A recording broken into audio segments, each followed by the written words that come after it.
Wow. What news to drop today out of all days before Thanksgiving? This is insane. But what's going on, YouTube? Everybody on the Twitter world as well. It's your boy Culture Shock. I'm here with my guy Landon, and today we gotta discuss some news, man. This is a sad day. I wanted to go get my jersey, but it is what it is. At the end of the day, we're talking about Shaquille Leonard, Darius Leonard. He just wound up, getting released from the Indianapolis Colts in the middle of nowhere. To start off, Landon, how you feeling? Um, Sad, honestly, man. Like it's kind of heartbreaking because this is a guy that obviously, I've got his autographed jersey right there behind me, as you can see. So, and it takes a lot to make it up on my wall. I've got Peyton Manning, Dwight Freeney, you know, Hilton, Leonard. I got Taylor somewhere over there. So I mean, like it takes a lot for God. Marvin Harrison's right there, Quentin Nelson, it takes a lot for me to, you know, put you up in my Colts room. And he was one of those guys that for me exemplified everything I loved about football, everything I loved about the Indianapolis Colts. And he was on a Hall of Fame trajectory just even a couple years ago, man. And it's just heartbreaking to see. Like, I mean, this is really why we as either media people or sometimes I know like fans don't really do it too much, but a lot of fans do, you know, tell players like get your money when you can, like get your money while you can, because as we just witnessed now, an injury can really just take your career in a completely different direction.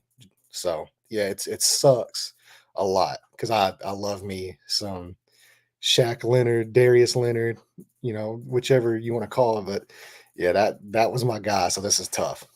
It is definitely tough, man. This is a guy we both been campaigning for to return this year and have like a bounce back. But it just didn't seem to turn out that way. But this guy, he's an All Pro 3 times. He's a Rookie of the Year. The dude was just a freak athlete, flying all over the field, and this is a guy that started off, in college on the offensive side and transitioned to linebacker. So he's just like a natural talent. It's just God given ability. Unfortunately, injuries just got in the way. We've seen from the last few weeks that he's been out in the media displaying his frustration of not being out on the field in third downs. Just to confirm that this decision was the Colts' decision, it wasn't Leonard's decision to be released. So like I said, this is unfortunate, but we've seen growth from the linebacker room. So this decision was tough on the fan side perspective, but if you look at the team we got and the linebacker group we got, I could kind of understand them moving on without Leonard, just due to the production from the linebacker room. Like I said, we've both been campaigning for Leonard's return to go out there and just be his natural self, but it just couldn't turn out to be that way, and it's unfortunate. But like I said, he's still a dog, and I feel like whatever team that picks him up and the system that they put him in that implements best for him, I feel like he can still be that Leonard that we're all used to seeing. What's your thoughts on Leonard? The whole moving process. Well, let me get your thoughts of your how you felt when the news broke. Yeah, well, I mean, just like I said, I mean, it was just like my heart just sank, man. Like, because this is a guy, like I said, I mean, he's on a Hall of Fame career before this injury took place. And to be honest, too, this is more than just the injury as well. I mean, you look at, Gus Bradley's defense is just not a good fit for Shaq Leonard, and kind of what he is, kind of an undersized linebacker who relies mostly on speed and playmaking. And that's really not the role of the will linebacker in this defensive scheme. And so I think you saw some of the production issues, not necessarily all attributed to the injury. And like, make no mistake, the injury is probably playing the predominant role in this whole situation, just because he doesn't have that same burst that he had before, the nerve damage. But even then, he's still a guy that relies on his instincts and playmaking and stuff like that. And in this, in this Gus Bradley scheme, you see a lot more of guys being funneled, guards going over to the second level, tackles hitting the second level, being funneled in the run game over to that will linebacker position that he plays. And as an undersized player at that position, It's going to be hard for him to deal with double teams. It's going to be hard for him to deal with offensive linemen coming down. Whereas, like you kind of saw in Matt Eberflus, his role was more of just almost kind of like a free safety in the middle. Like he's just able to diagnose, explode, go attack the ball, kind of play a little bit more free and a little bit more into his instincts. And that's not really the case in this scheme. So I think the scheme hurt him. I think the injury hurt him. And in all honesty, too, the contract played a huge role in this as well, man. Because now, like moving on from him, the Colts now save $55 million against the cap over the next 3 years, and that can't be understated enough. That is a huge chunk of change to add around Anthony Richardson. And whenever you have two linebackers already that fit this defensive scheme that have been playing phenomenal in EJ Speed and Zaire Franklin, we know what those guys do. It's hard to swallow paying 20 plus $1 million a year for a guy that, is not productive, has been injured, and doesn't fit what you want to do on defense. And I think that's kind of where this headed. But as far as when I, saw it, man, like it just sucks. It sucks because we all love this guy. We know the passion he brings to the team, the passion he brings on Sundays, the energy. He gets the fans fired up. He just epitomized to me everything you want in a football player at any level. That's the guy you want to go to war with. And yeah, it unfortunate that this is the way it ended up. Yeah, it definitely is unfortunate. But like I said, the opportunity is still going to be there for sure. We don't know what Leonard's going to do next, but I'm pretty sure if he's still playing football, the team will pick him up with no hesitation. I know we pursue. I I'd know he love to see talked him in about. Chicago, man. Hey, I was just about to mention that. I know he talked about WWE a long time ago. He's a big WWE fan, but we don't know what might hold. The future may hold for him, but that's the next question. What's the next team that you could potentially see him fitting?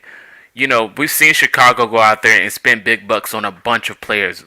AE Chase Claypool. They sent the bag for Claypool, and then they wound up shipping him off. So, like, let me give three teams that you think randomly that can predict that you can see Leonard landing. Well, really, it's just going to have to be, like I said, more of a team that runs kind of like that Matt Eberflus, cover two type of system where they really allow their linebackers a little bit more freedom to not necessarily take on all the blocking in that scheme, but as far as the running game goes, but more try to make plays. So first off, obviously Matt Eberflus in Chicago, we just mentioned. I mean, like that's the perfect fit for him. That's the defense he was drafted into. That's where he's had his most production. So I can definitely see Chicago taking a flyer on him. Another one that would be interesting is Houston, honestly, staying in the AFC South and going to Houston with D'Amico Ryans. That defense could really fit him Oh, that will hurt. really well. And I think they possibly have a need there, and it could definitely be a good place for him to land. And then, I mean, really, at this stage in his career, I could see him just wanting to go to a contender. And granted, there's not like a clear cut contender this year outside of just a few, but I think Dallas could definitely be an option for him as well, especially like They they have a just knee got now. Randa esque, yeah. Vander Esch is out now for the season. His career might be done. So I think Dallas could be potentially a really good fit for him as well.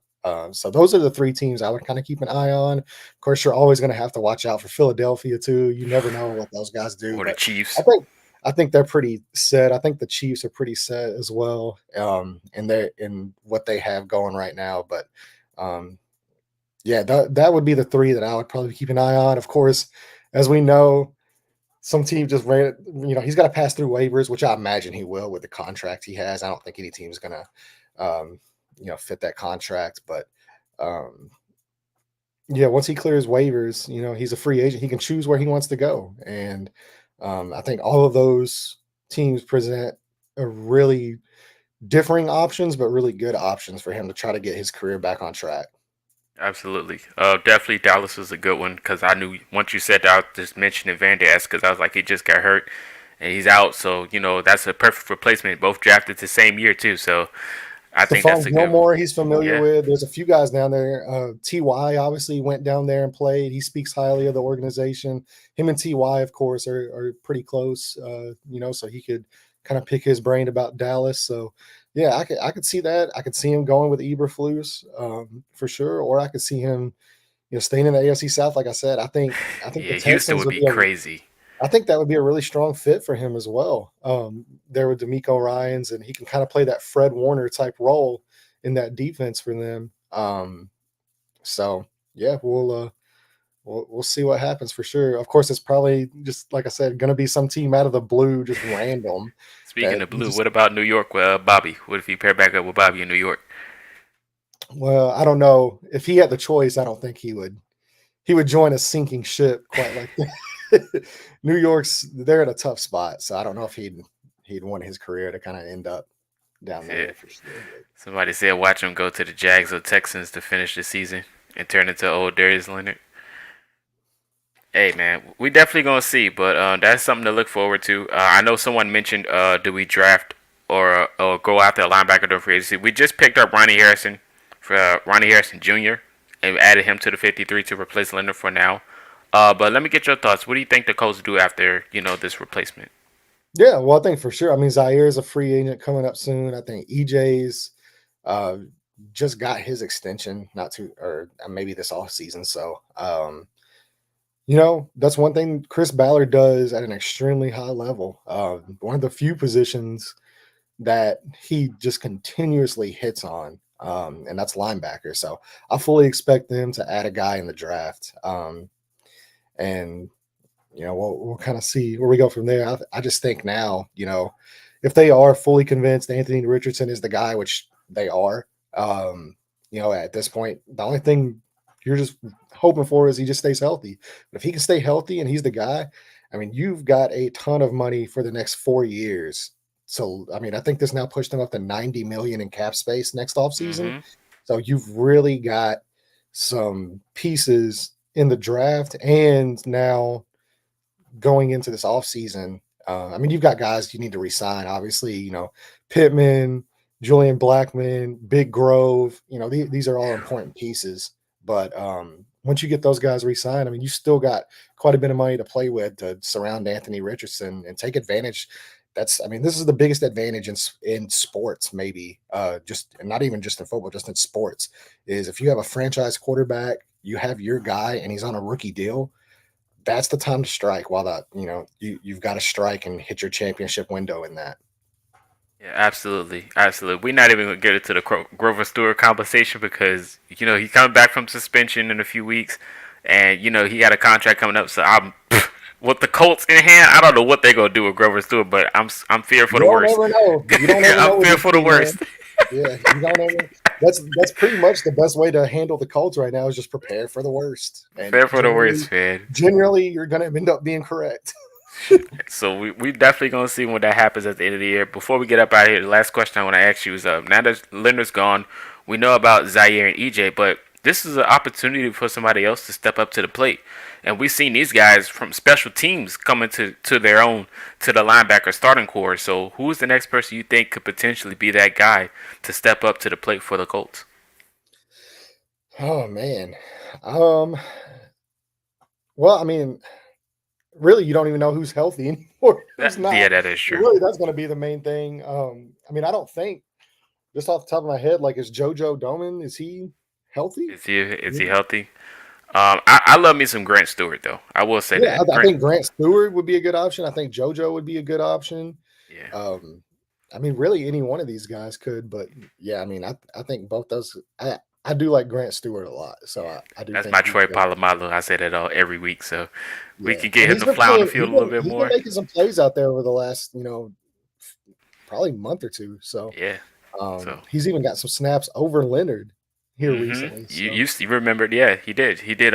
Once Leonard came back, he still got he was still trying to get into his own in reps, and I seen Stewart on the field. So hopefully Stewart could be the next guy for sure. I think he's definitely a good tackler and pretty good. He's pretty quick too, so the potential could be there for him moving forward. So we shall see what that brings. But that's pretty much all we got for you guys. What's going on, everybody in the chat? I see y'all. Uh, so we're gonna see what's going on moving forward. Hopefully we can do something else. The Colts season is not over. The playoffs are still in the picture. is still looming, so anything's possible. We are still in a win streak. We'll be back with the preview for you guys. We're going up against the Tampa Bay Buccaneers. That should be an interesting one. So you guys got to stay tuned. Turn on the notice. Appreciate each and every one of your support. That is Landon. This is Culture Shock. Will the Colts sign players? They just signed Ronnie Harrison Jr. today after they released Leonard. So that is the only pickup we got at this moment. But we will tune into you guys. We will tune in later on in this week, so you guys stay posted.